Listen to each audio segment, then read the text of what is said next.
Suzanne Zeedyk, and I am delighted to be standing on this platform.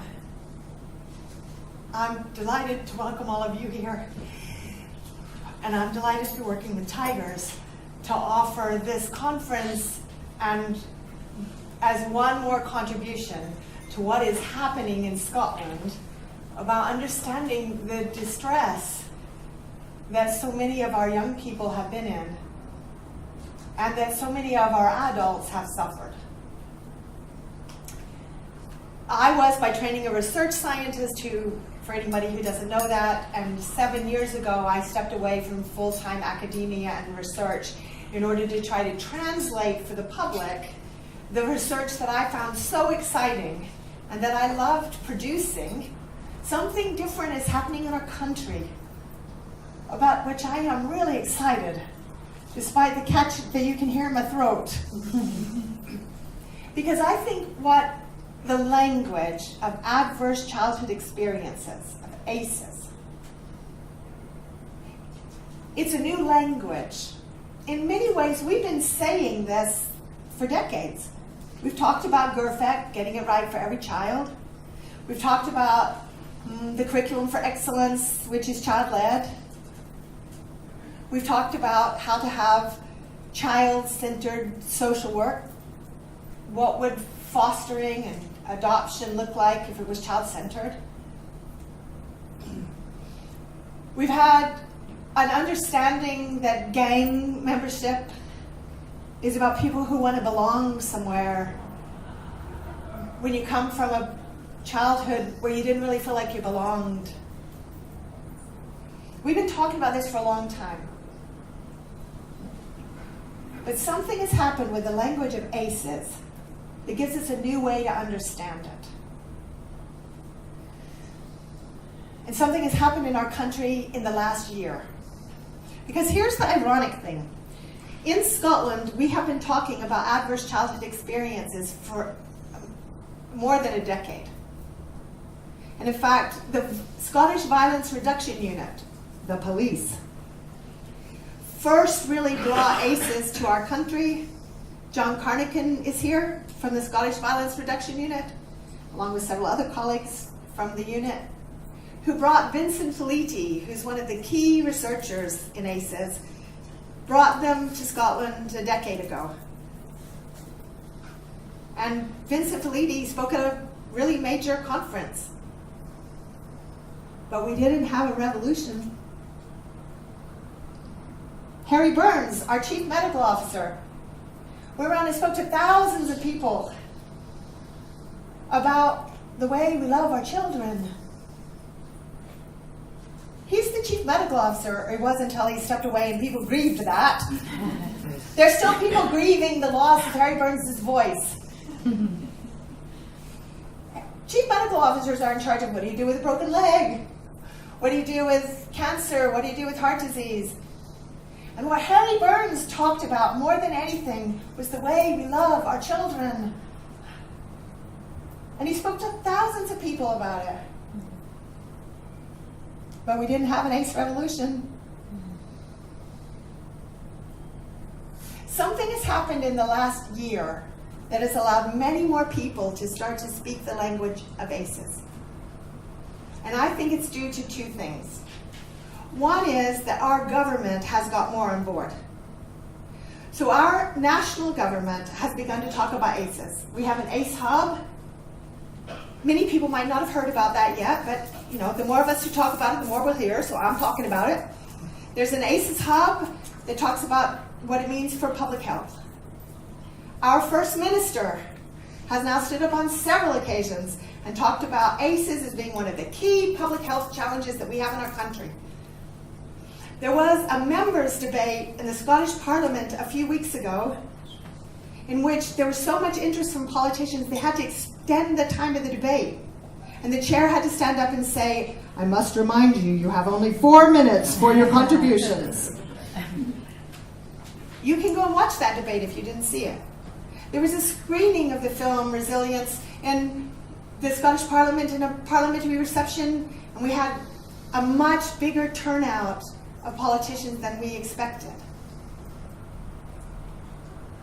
But the most powerful thing for me is that I hear stories all over of ACEs being discussed over dinner tables, and with friends, and with families, and in communities. And I think that is where the change will come from. We need national policies. We need local authority policies. We need those. But that is not where I think the change will come from. The change will come from you. The change will come from us. The change will come from a grassroots movement of people who understand that childhood distress changes children's bodies and their brains so that they can't manage feelings, because feelings are biological. The fancy name for that is the self-regulatory system. We don't really have that word in our culture, but my dream is that we will. My most immediate dream is that the word self-regulatory system will appear in the Daily Mail.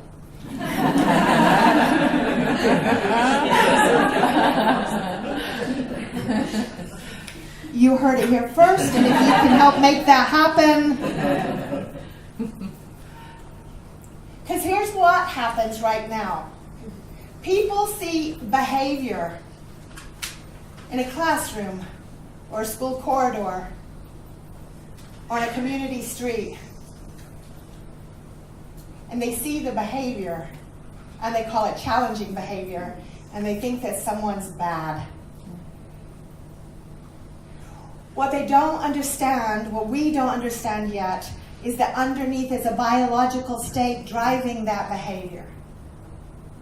And if that biological state is full of tension and angst and disconnection, it leads to high levels of cortisol. It leads to thrill-seeking like dopamine. It means that you don't have a high production of the hormone oxytocin, which helps you calm, which gives you a strong internal teddy bear to help you reassure yourself. And then that behavior often can look inconvenient. It can look like kicking your friend in the desk next to you. It can look like punching someone on your street. And if I take a real risk here tonight, in another country, it might look like picking up a gun and shooting 17 people in a school. But the language that is being used to talk about that school shooting is of an angry young man, of a monster, and the solution might be to give teachers guns. What I haven't seen, and I have followed that media coverage closely, what I haven't seen is the talk about the little boy who was adopted by a family whose father died soon after, and whose mother raised 2 little boys, but whose mother died in November, and who has been sleeping at the houses of friends since. I'm not condoning the shooting of 17 people, but I am trying to ask what happened to him so that it led to such terrible distress that it was resolved through creating more distress. Now here's the question. You all came out to Glasgow of a lovely evening. Should I be depressing you? And Suzanne, that's no Scotland. That's America. Except that the process is the same. How do we create more curiosity about the impact of distress? How do we create more compassion? Even for people who do really inconvenient things that cause distress for other people. How do we do that? That's what I think we are doing in a conference in September and in all the events that lead up to it. That's what I think we are doing in trying to create an ACE-aware nation. At the moment, our country has the phrase, best place in the world to grow up. If you haven't heard that phrase, a lot of people use it. Scotland wants to be the best place in the world to grow up. Okay, here's what I'm suggesting. We cannot be the best place in the world to grow up until every single citizen of our country is ACE informed and understands the power of relationships and the importance of a hug and the importance of feeling safe. Because right now, many of our schools, you can't get a hug if you're feeling unsafe. You can't be touched. You can't even be touched on the shoulder. How do we help teachers and policymakers to feel braver about how we boost oxytocin levels for our young people? How do we do that? That needs a lot of thinking. But if we can do that thinking, and if we are courageous enough to ask hard questions, I think we can do this. Those banners there say, we are only 5 million. We can do this. The vision of our conference is try to figure out how do we create an ACE-aware nation so that kindness and compassion become more central to our culture as a Scottish nation. Does that sound like a good vision to you? Yeah? I need to hear that a little bit louder? Yes. Okay. Then I dub thee all acolytes and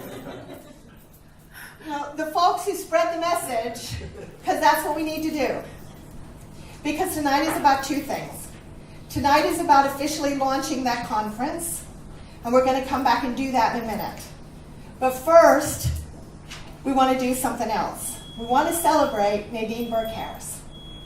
And the reason we want to celebrate her, and the reason that we've invited her to come to speak at that conference, is because we think she's become a household name for many people. Here's the other thing that I think has happened across Scotland in the last year. That film, Resilience, had a national tour, and 2,500 people came to see Resilience, the biology of stress, and the science of hope. James Redford didn't have to make that film. James Redford got frustrated like a lot of us and thought, we need people to know about ACEs. So his talent was making films, so he made a film. And he didn't know if people would watch it, and he didn't have to make it, but he did his best. And when it got picked up in Scotland, on the 29th of April in 2017, we didn't know how it was going to kick off. So that national tour was headed by my organization, Connected Baby, and by Reattachment, led by Tina Hendrick. And when Tina and I put that together, we didn't know it was going to turn into a national tour. We didn't have any money. We were tiny organizations. And the reason I'm telling that story is because we don't have to wait for a great plan, and we don't have to wait for a lot of funding. We can do what John Carnahan says. You start where you are, and you do what you can. And Tina can't be here tonight. But Tina will be here on the 25th of September to welcome Nadine Burke-Harris to Scotland. She's never been here before. Yeah. So Tina will be the first person to officially welcome Nadine Burke-Harris to Scotland. And the reason we wanted to do that was because that film took off like wildfire. Once the national tour had finished, individuals and organizations around the country started showing screenings of that film. It's everywhere now. I originally had this little dream that I was going to keep track of how many people saw it, and I quickly gave that dream up. Because I think we're heading for something like 20,000 people have seen that film. That's my best guess, watching on Twitter and social media. In less than a year, the language has changed, our understanding has changed. And part of it, so it's two reasons. One, our national government has been making policy. And secondly, a film, an hour-long film, helped people to get it. But there are lots of people who don't get it yet. Let me say another brave thing. There are many local authorities who don't get this yet, and who are taking spending decisions with your money, which will create ACEs, because they don't support families. And I know that we're short on money, I know we're in austerity, but we're creating ACEs, and we need to be brave enough to face up to that. So that raises the question of who else needs to know, and how do we help them to know? And you're in charge of telling them. How do we help people to understand this? One way is by celebrating the fact that Nadine Burke-Harris, who's at the center of that film, that so many people have now seen, just wrote a book called The Deepest Well. And today is the first day it is available in the UK. So today we scheduled a book launch. Nobody told us that we could. Connected Baby and Tigers just went, that's the first day the book's available. How do you have a book launch? You call Waterston's. That's what you do. You call Waterston's. Say, how do you have a book launch? Okay? So we are celebrating that this is the first day that this book is available in the UK. Now, I know that many people went to Amazon and they got America to send the book and they've been tweeting about it. Okay, so in fact, one person tweeted today, said, mine arrives today. I'll be reading it while we're all here. She's up in Inverness. We're all here. Okay. Nadine Burke-Harris chose to write a book. She didn't have to, but she chose to write a book. And so what we wanted to do was to mark that and to celebrate it and to help people talk about it. She is delighted to be coming to join us, and we are delighted that she said yes, because she didn't have to. So, since Nadine Burke-Harris is coming to join us at a conference, what we wanted to do is to have a sense of what we hope that that conference will give us and where it might take Scotland. So we have here tonight several of the speakers at that conference, and we wondered if they might like to add in, that's a cue, they've already been cued to do this. We wondered if they might like to say why they were keen to take part in the conference and what they hope that it will give. So, is there anyone who is speaking at the conference who would like to speak now?